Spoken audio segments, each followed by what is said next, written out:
Let's talk about the order of operations. Say we have the expression 4 plus 3 times 2.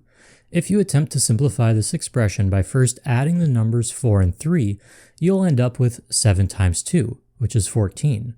However, if you begin the process by multiplying 3 by 2, you'll end up with 4 plus 6, which is 10. So, is the answer 14 or is it 10? This is why we need a set of rules to tell us what order we should perform these operations in. That way, two people won't approach this problem and get two completely different answers. This set of rules, known as the order of operations, is often represented by one of the following acronyms: BEDMAS, PEDMAS, BIDMAS, or BODMAS. I have a preference for BEDMAS, so that's what I'll be using in this video primarily, but I will explain what all of these letters stand for. We start with the letter B, standing for brackets, or P for parentheses. This means that if you have any operations contained within a set of brackets, those must be performed first before anything else. Next, we have the letter E for exponents. So something like 3 to the exponent 2, which of course just means 3 times 3, we would eventually simplify to 9. Sometimes you'll hear the words indices or orders. These are referring to the same concept. So if you see I or O instead of E, they all mean the same thing. An important note, we do consider roots to be a type of exponent. So if you have something like the square root of 4, this is the time that you would simplify that to 2. Next, we have division and multiplication. And the reason I'm doing these together is because they're actually interchangeable. In fact, when you're working on a problem, you can simply move left to right when it comes to determining the order if you have multiple of these operations. The exact same rule is true for addition and subtraction, completely interchangeable. With this all in mind, go back to the first question we had and comment below which answer you think is correct. Now, let's do an example. Say we have 18 divided by 2 plus 1. We have both division and addition. And according to BEDMAS, division comes first. 18 divided by 2 is 9, so now we have 9 plus 1. And if we add these two together, we get the answer 10. Okay, let's try another. Say we have 7 minus 5 times 2.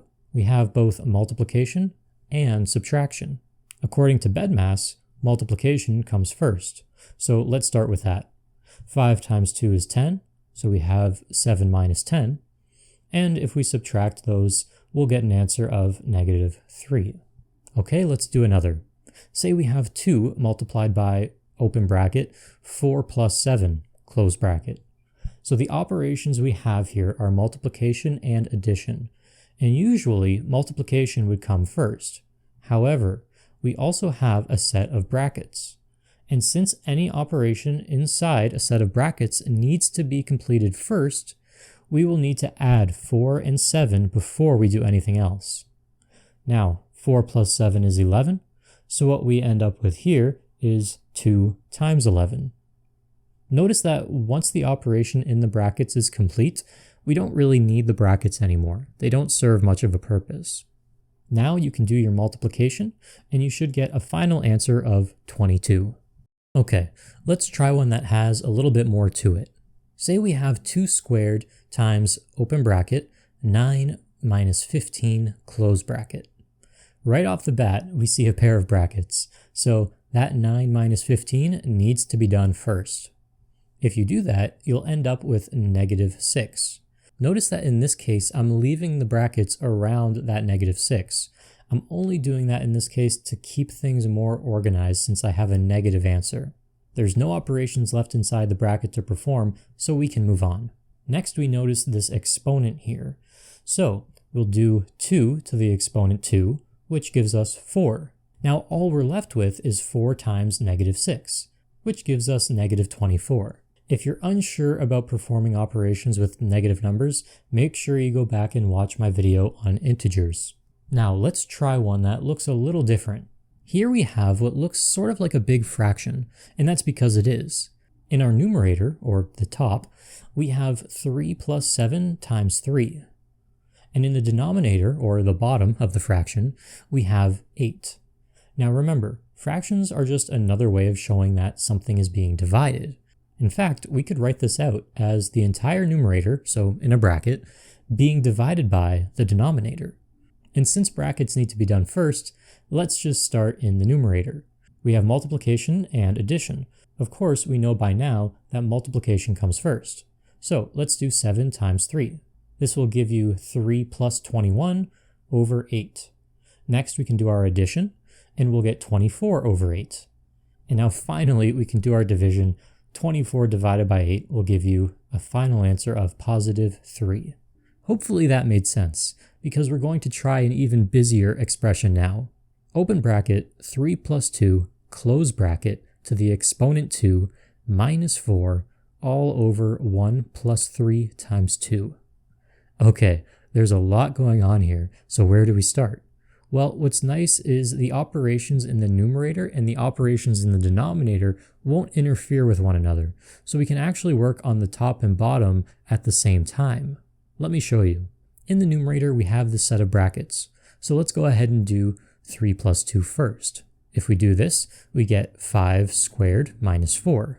Now in the denominator, we have both multiplication and addition. So we'll do our multiplication first and end up with 1 plus 6. Now back to the numerator. 5 squared is 25, and in the denominator, 1 plus 6 gives you 7. Almost there now. 25 minus 4 is 21, and 21 divided by 7 is 3. So you can see that we can fly through these types of questions pretty quickly as long as we're familiar and comfortable with our order of operations, or BEDMAS. Okay, let's do one more. This is the last one, I promise. 3 times 20 divided by 2 minus 15 plus 2. Okay, lots of operations here. Now remember what I said. Division and multiplication are actually interchangeable. So I'm just going to perform those two operations left to right. 3 times 20 is 60, so we can replace those with that term. Division is next, and 60 divided by 2 is 30. Okay, now the same thought applies to subtraction and addition. We'll just do these left to right. 30 minus 15 gives us 15, and now there's only one operation left. 15 plus 2, which gives us 17. And that's your final answer. Okay, here are 4 practice questions for you to try. Pause the video now and give them a go. Otherwise, the answers will be revealed in 3 seconds.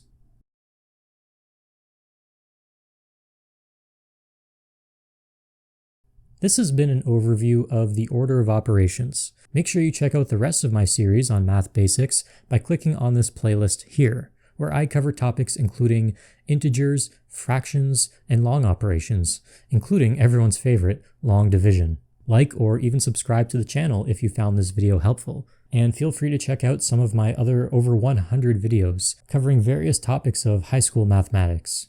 And of course, thanks a lot for watching.